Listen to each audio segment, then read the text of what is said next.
बिस्मिल्लाहिर्रहमानिर्रहीम। अस्सलाम वालेकुम नाज़रीन, मैं हूँ आपकी होस्ट सैयदा नजम जहरा और आप देख रहे हैं मेरा यूट्यूब चैनल।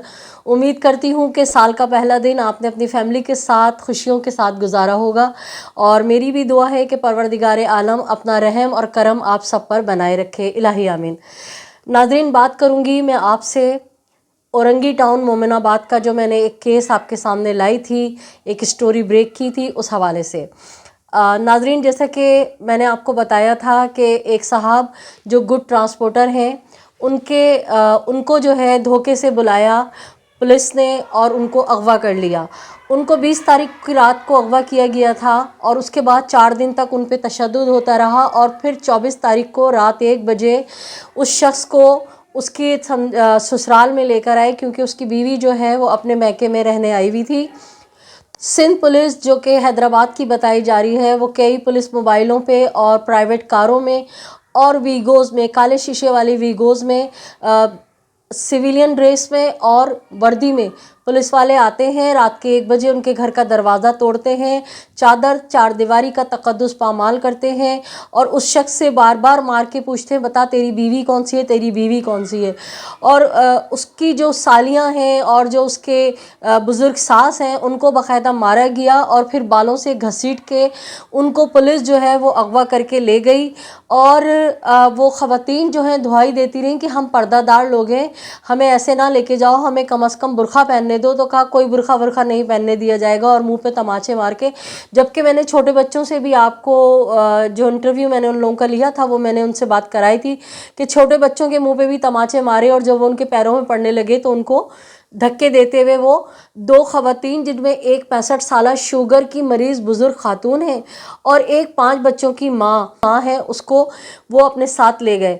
अब नादरीन, जब मैंने आपको ये ख़बर ब्रेक की तो उसके बाद मैंने आपसे कहा था कि मैं थाने जा रही हूँ कि सिटी कोर्ट से जो है ऑर्डर था कि इन ख़वातीन को कौन लेकर गया है, इनके ख़िलाफ़ FIR काटी जाए। उसके बावजूद जो है उनकी FIR नहीं कटी। तो इंसानी हमदर्दी के नाते एज ए जर्नलिस्ट मैंने उनको ऑफ़र की कि मैं आपके साथ थाने चलती हूँ। तो नादरीन, मैं उन लोगों के साथ थाने गई और तकरीबन रात 1-1:30 बजे तक हमारी उनसे बहुत अच्छे अंदाज में बातचीत होती रही। मैं उनसे बहुत पोलाइटली कहती रही कि आप ये FIR क्यों नहीं काट रहे हैं। तो वहाँ पे जो हेड मॉरिड थे मुश्ताक साहब, उन्होंने मुझसे वादा किया और उन्होंने कहा कि बहन, हम अपने ऑफिसरों के बग़ैर जो है नहीं काट सकते, आप थोड़ी देर बैठ जाएं। उसके बाद उन्होंने DSP को बुलाया और मैंने कहा SHO साहब कहाँ हैं। तो उन्होंने कहा कि SHO के जवान बेटे का इंतकाल हो गया है और कल उनके बेटे का इंतकाल हुआ है, आज तदफीन हुई है और आज सारा दिन जो है अजीज़ व अकारिब पुरसा देने के लिए आ रहे हैं। तो SHO साहब थाने में नहीं है। तो हमने कोई ज़िद बहस नहीं की, क्योंकि ये तो एक इंसानी तकलीफ़ है, दर्द है, तो हम नहीं चाहते कि हम उनको ज़ोर देते कि आप SHO को बुलाएं। लेकिन मुश्ताक साहब जो है हेड मॉरिड, उन्होंने हमारी रिक्वेस्ट पे DSP साहब को बुलाया और मैंने DSP साहब से रिक्वेस्ट की। तो DSP साहब ने कहा कि ये लोग जिस दिन ये वाक़या हुआ है उसी दिन दरख्वास्त क्यों नहीं लेकर आए।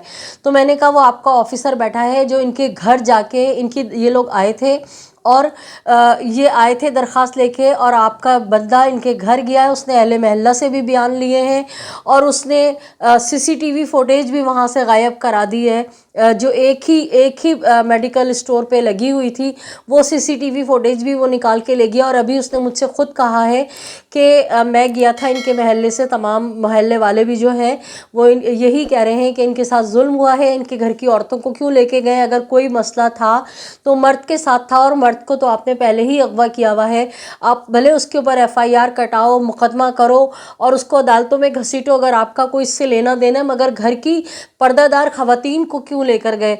और महल्ले वालों ने भी मुझे यही बयान लिखवाया, जबकि मैंने इनके घर में आके बयान लिखा है। तो DSP जो है पहले मुझे गोल घुमाने के चक्कर में थे कि आप लोग 4 दिन बाद 5 दिन बाद दरख्वास्त लेकर क्यों आए। लेकिन जब मैंने कहा कि आपका बंदा वहाँ बैठा हुआ है जो गवाही दे रहा है और उसके पास जो है दरख्वास्त रिसीव है, वो दरख्वास्त रिसीव की भी मैंने फ़ोटो जो है तस्वीर खींच ली थी। तो नादरीन, डीएसपी ने मुझे कहा कि आप मेरी बहन हैं और आप जाके अंदर बैठें, और मैंने उनसे कहा कि मुझे प्यास लग रही है, तो उन्होंने कहा मैं पानी भिजवाता हूँ, आप बैठें, आधे घंटे में मैं आपकी एफआईआर कटवा रहा हूँ। अगर 4 दिन पहले की रिसीविंग है, सब कुछ है, तो ये तो हमारी वाकई नाअहली है। उन्होंने मुझसे इतने प्यार से सब कुछ कहा, बैठे, और थोड़ी में जब काफ़ी देर मुझे हो गई, तकरीबन 12:30, तो मैंने जो हेड मॉनिटर वगैरह थे उनसे रिक्वेस्ट की कि मैं बैठी हुई हूँ, आपके डीएसपी साहब कहाँ हैं, मेरा घर है, बच्चे हैं, मैं खातून हूँ और मैं बहुत दूर से आई हूँ। तो उन्होंने बताया कि मैडम, मैं डीएसपी साहब जो है ना, वो बहुत आपको बैठा के हमें कह के और वो चले गए, और हम क्या कर सकते हैं। तो मैंने कहा कि आप एफआईआर काटें। तो उन्होंने कहा कि हम एफआईआर नहीं काट सकते, और मेरे आगे हाथ जोड़ने लगे, कहने लगे आप सैयदजादी हैं, आप हमारी ज़बान पे भरोसा करें। कल दोपहर 12 बजे, यानी कल जो गुज़श्ता 31 दिसंबर को 12 बजे गुजरे हैं, उस पे उन मुतासरा ख़ानदान के जो बेटे हैं दोनों, और मैं आपको एक मज़े की बात और बताऊं कि कहाँ तो आउट ऑफ वे जाके साथ दे रहे हैं अपने पेटी बंद का, जो लोग इंटीरियर सिंध से आए थे और दहशतगर्दी करते, गुंडागर्दी करते हुए वो उनके घर की औरतों को गिरफ्तार करके ले गए, जबकि इन खातून का जो एक बेटा है वो एसएसयू जो है, स्पेशल इन्वेस्टिगेशन पुलिस यूनिट जो है, उसका मुलाजिम है और कमांडो है वो भी। उसके बावजूद उसने वहाँ अपना कई बार, वो थोड़ा सा सीधा सा आदमी है, मुल्ला टाइप का, तो उसने कई बार कहा कि मैं खुद जो हूँ पुलिस डिपार्टमेंट में हूँ, और आप मेरी अम्मी इस तरह से अगवा कर ली गई हैं, मेरी बहन मेरे घर से 5 बच्चों की माँ को हम मर्दों की गैर मौजूदगी में उठा के ले गए, तो मेरा साथ दें। तो उन्होंने बजाय उस बच्चे का साथ देने के और कहा कि यहाँ चले जाओ, वहाँ चले जाओ, और डीएसपी से जाके मिलो, एसएसपी से जाके मिलो। तो वो बच्चा दरख्वास्त रिसीव कराने के बावजूद मोमिनाबाद थाने में सब जगह के धक्के खा रहे हैं, लेकिन आज जो है 8 दिन होने को आए हैं और उनकी एफआईआर लॉन्च नहीं हो रही है। नाज़रीन, जैसा कि मैंने आपको बताया था कि डीएसपी साहब ने मुझसे वादा किया और मुझे बिठा के बग़ैर बताए वहाँ से चले गए, और जब अगले रोज़ यानी 31 दिसंबर को दोपहर 12 बजे मुकर्ररा वक्त से पहले वो दोनों बच्चे, लड़के जो उस खातून के बच्चे हैं, वो थाने जाते हैं और जाके डीएसपी से मिलने की कोशिश करते हैं, तो उनको डीएसपी से मिलने नहीं दिया जाता और ना ही उनकी एफआईआर काटी गई। उसके बाद उन बच्चों ने तकरीबन 3:30 पौने 4 बजे मुझे कॉल करके कहा कि मैडम, आपसे इन्होंने वादा किया था, और हम लोग सुबह से जो है तकरीबन 11:30 बजे से थाने में मौजूद हैं, और मुस्तकिल ये लोग हमें जो है टरखाए जा रहे हैं और हमारी एफआईआर नहीं काटी। तो नाज़रीन, मैंने डीएसपी साहब का नंबर ले लिया था, और उन्होंने मुझसे वादा किया था कि बच्चों जो है आप बैठें और इनकी एफआईआर लॉन्च हो जाएगी। तो जब मैंने डीएसपी साहब को कॉल की और उनसे कहा, तो पहले आप ये वॉइस क्लिप सुनिए, फिर उसके बाद मैं आपसे बात करूंगी। अस्सलाम वालेकुम सर। रमजान साहब बात करें? जी जी। सर, जर्नलिस्ट नजम जहरा बात कर रही हूँ, कल आपसे थाने में मुलाकात हुई थी। जी जी। सर, बहुत अफसोस की बात है, आपने कल मुझे बिठाया और आप बाहर चले गए खुद ही से, और मैं रात 12:30 बिठाया, मैं तो किसी और काम से आया था, मैं बात कर रहा था, मैंने आपको सर, मेरी आपसे बात हुई, आपने कहा बहन आप जाके बैठे, पानी पिए, मैं अभी कटवाता हूँ एफआईआर। मैंने कब कहा आपके साथ? सर, कहा था ना आपने, जब खाली कहा कि आप वहाँ बैठे, मैं इग्नोर से कोई और बात कर रहा था। मेरे भाई, मैंने आपसे रिक्वेस्ट की कि मैं औरत जात हूँ, मेरे छोटे बच्चे, मेरा घर यहाँ नहीं है, बहुत दूर है, तो आपने कहा थोड़ी मसला था। देखिए, तो मैं तो आई हूँ ना। अच्छा, फिर वादा ये किया गया कि आप सिर्फ ना अभी चले जाएं, कल दोपहर 12 बजे कट जाएगी। आज सारा दिन वो चक्कर, हमने बोला कल हम पता कर लेंगे, वो हैदराबाद में की कट चुकी जेल में एफआईआर, आप जाए आप पता करें। एफआईआर हैदराबाद में क्यों कटेगी? आपके इलाके में 2 औरतें गायब हुई हैं, आपके इलाके में इत्तला हो गया। कोर्ट में पेश है, गिरफ्तार है केस में, आप वहाँ जाके बात करें। कौन से कोर्ट में गिरफ्तार? जी नाज़रीन, आपने सुना कि कितनी ढिठाई के साथ जो है, पहले इन्होंने मुझसे वादा किया और अब ये ढिठाई के साथ इन्होंने साफ मना कर दिया कि मैंने नहीं कहा था। उल्टा वो मुझे इत्तला दे रहे हैं कि उन लोगों को अदालत में पेश कर दिया गया है और एफआईआर, यानी कि कराची की जो पुलिस है वो और अंदरूनी सिंध की पुलिस मिल के आपस में राब्ते में हैं और ये सारे इस खेल में जो है आपस में साझेदारी है इन लोगों की। और यही वजह है कि कराची में वकील साहब ने जो TCS के ज़रिए दरख्वास्त भिजवाई थी इन बच्चों से, वो वसूल हुई है इनके रजिस्टर पे। वो रजिस्टर का पेपर भी मैं अभी आपको स्क्रीन पे दिखाऊंगी। उसके बावजूद इन लोगों ने जो है अगवा की FIR नहीं काटी। और जब कल जाके मैंने वहाँ शोर मचाया और मैंने जाके कहा कि आपके इलाके से 2 औरतें अगवा हुई हैं और आप लोगों ने अभी तक उस पर कोई कार्रवाई नहीं की, तो उल्टा इन बच्चों की दादरसी करने के, इन लोगों ने उन ख़वातीन को बरामद करने के उल्टा उन ख़वातीन पे झूठी FIR काट दी। तो नाज़रीन, ये हो रहा है पाकिस्तान में, बिलखसूस कराची में। पुलिस गर्दी जो है वो अपनी तमाम तर हदूद पार करती जा रही है और कराची को जो है पुलिस स्टेट बना दिया गया है। यहाँ पे आम शरीफ आदमी का जो है जीना मुहाल कर दिया गया है और जो यहाँ पे कातिल हैं, जो लोगों के मोबाइल छीनते हैं, उनको कत्ल कर देते हैं, वो धड़ल्ले से आज़ाद फिर रहे हैं, मुजरिम आज़ाद फिर रहे हैं और मजलूम आवाम जो है वो परेशानी का शिकार है। तो नाज़रीन, मैंने वो जो व्लॉग मैंने आप लोगों के साथ आप लोगों को बना के शेयर किया था, तो उसी दौरान जब मैंने इंटरव्यू में भी आपको सुनाया था कि हैदराबाद का जो थानेदार था SHO, उसने फ़ोन करके इनसे 30 लाख रुपए मांगे थे और कहा था कि अपनी माँ बहनों को ले जाओ। वो मैंने आपको वॉइस क्लिप सुनाई थी।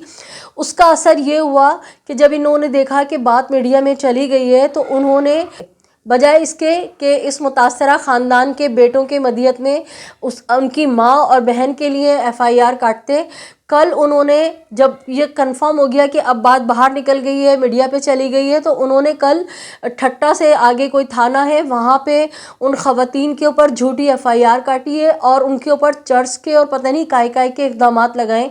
नाज़रीन, FIR जो है सिंधी में मुझे बहुत ज़रा सा थोड़ा सा ही समझ में आया कि उन पे जो चार्जेस लगाए गए हैं वो लगाए गए हैं कि ये चर्च बेचती हैं, जबकि रात को 1 बजे जो है दरवाज़ा तोड़ के उनको लेके गए। इतनी सारी कानून की धज्जियाँ बिखेरी गई हैं।